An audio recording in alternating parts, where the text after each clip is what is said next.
Where are you right now, Rebecca? Mr. Dan Patrick, right now I am walking outside Arsenal Stadium at the Emirates in North London, just heading back to get my scripts and then up to the studio, which is inside the stadium. Can you see a pub from where your location is right now? I just walked past a pub round the corner. Right now I'm just by some flats, so no pub, but don't worry, there are plenty in the vicinity.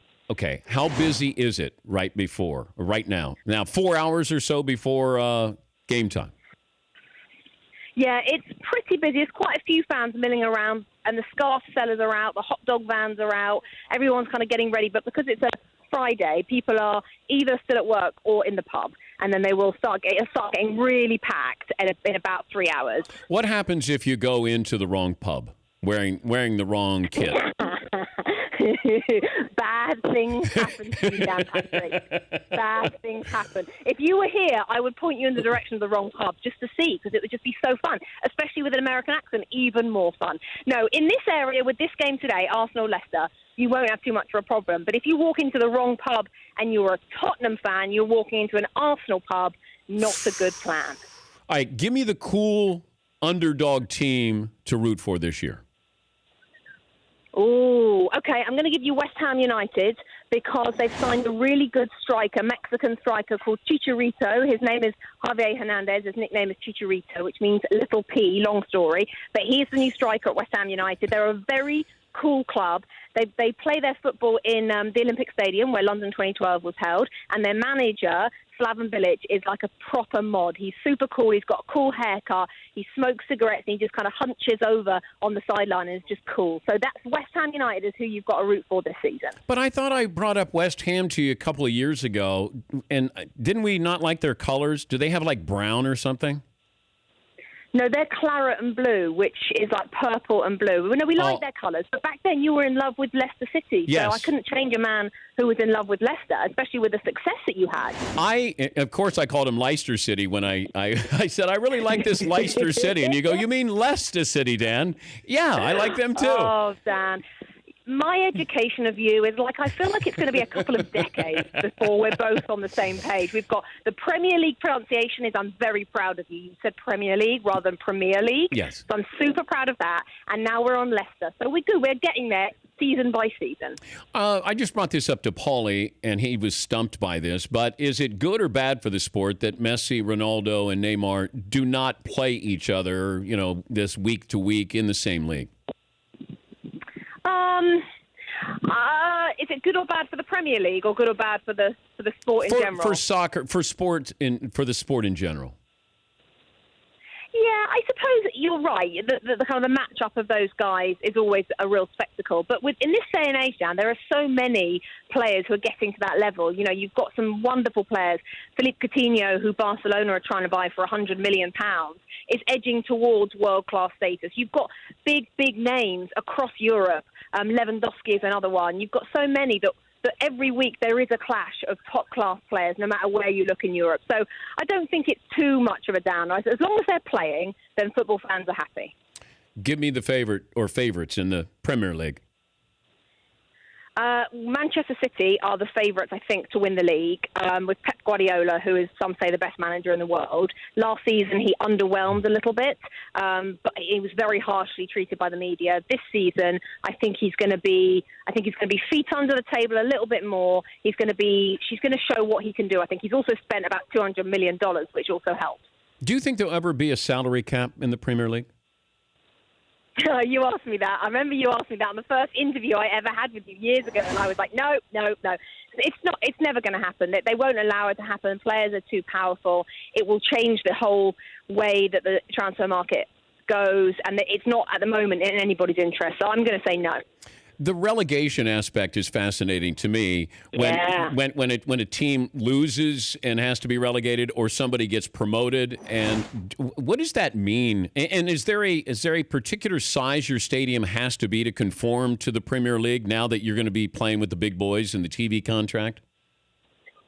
Yeah, there is actually. With Bournemouth, who are now in the Premier League, but for many, many years, in fact, for all of their over 100-year existence, they were playing in the lower leagues. They had to do a lot of work on their stadium because it only held about 11,000. They had to have people standing, which you're not allowed in the Premier League, so they had to install seats. They had to do so many things for their stadium. You don't have to have a certain size, but you have to make sure everyone has a seat, and you're not allowed to stand after the disasters that have happened down the years in English football with standing in stadiums. In terms of relegation and promotion, it's one of the best things about English football and about football across Europe. Relegation can mean loss of jobs. I mean, that sounds like I'm saying it's one of the best things ever and that people lose their jobs. I mean, in terms of... that sounds terrible. I mean, in terms of drama. In terms of drama, it's brilliant because it means that, like, people are playing for livelihoods, not just players, but entire clubs. It's about status. It's about bragging rights. I have been known to shed a tear down the years when my club has been relegated because it's a sad day. But then the flip side of it is that I've seen my club get promoted, and that is up there with the best days of your life, let me tell you. And if they brought that into any form of American sport, which I know isn't going to happen and would be alien at first, I tell you, Americans would love it because they love the drama.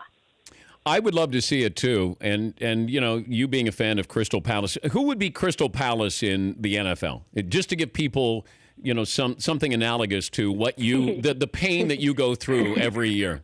Well, let me tell you, you'd have to tell me that because obviously my NFL knowledge, whilst excellent, is this season a little rusty. So if I tell you that Crystal Palace are a team who are plucky, not that good, somehow stay above water, but have a good day every now and then, who's that in the NFL? So kind of generic, but you do root for them because they play hard.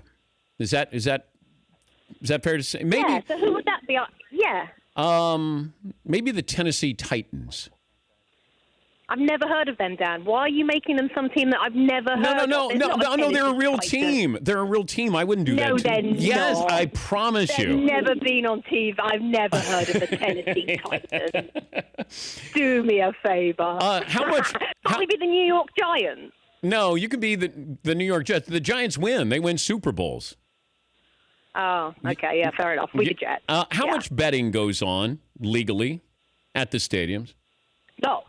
Oh, loads and loads and loads. I mean, I'm about to walk into the Emirates right now, and there are little booths everywhere. William Hill is a betting company that has little sort of desks, every 50 yards or so, and then there are bookies on every high street in the UK. So there's a lot of betting. There's a lot of betting on the mobiles. I think the mobile phone betting is probably more rife than anything now. It used to be that you turn up at the game, put your £1 on the first goal scorer with the man outside your where your seating area was. Now people just do it on their phones, and they do it a lot. So yeah, and it's legal, but it's a huge part of the game.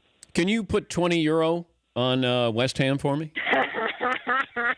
Are we talking Brexit? Because if we're talking Brexit, I'm not continuing this conversation. Yeah. No euros, just pounds. Yeah, I was going to ask you that too. Sorry about that. Sensitive. So, £20 on West Ham. £20 on West Ham. £20. Yeah. I'll put it on for you. By the way, how is Teddy doing? How's your little boy Teddy doing? Teddy is doing great, thank you. He is 15 months old, walking around, causing chaos. But he is absolutely lovely. Thank you for asking. Will he play for the English national team or the United States national team? Yeah, I have been asked that quite a few times by American people. Well, if he's really good, he'll play for England, the U.S. men's national team. Oh, he will. No, I had to say that. Hello, I have to say that. I work for NBC. If you didn't work for NBC, but you have dual citizenship. For England. Yes, of course you would. Of course you would. Play for England, yeah. Hey, have fun. We'll cross paths, I hope, during the season. Give my best to the crew there, and good luck today. Thank you, my friend. Love to everybody there. Speak soon. All right, Rebecca Lowe. She's the host of the Premier League on NBCSN. The Dan Patrick Show, weekday mornings on Audience.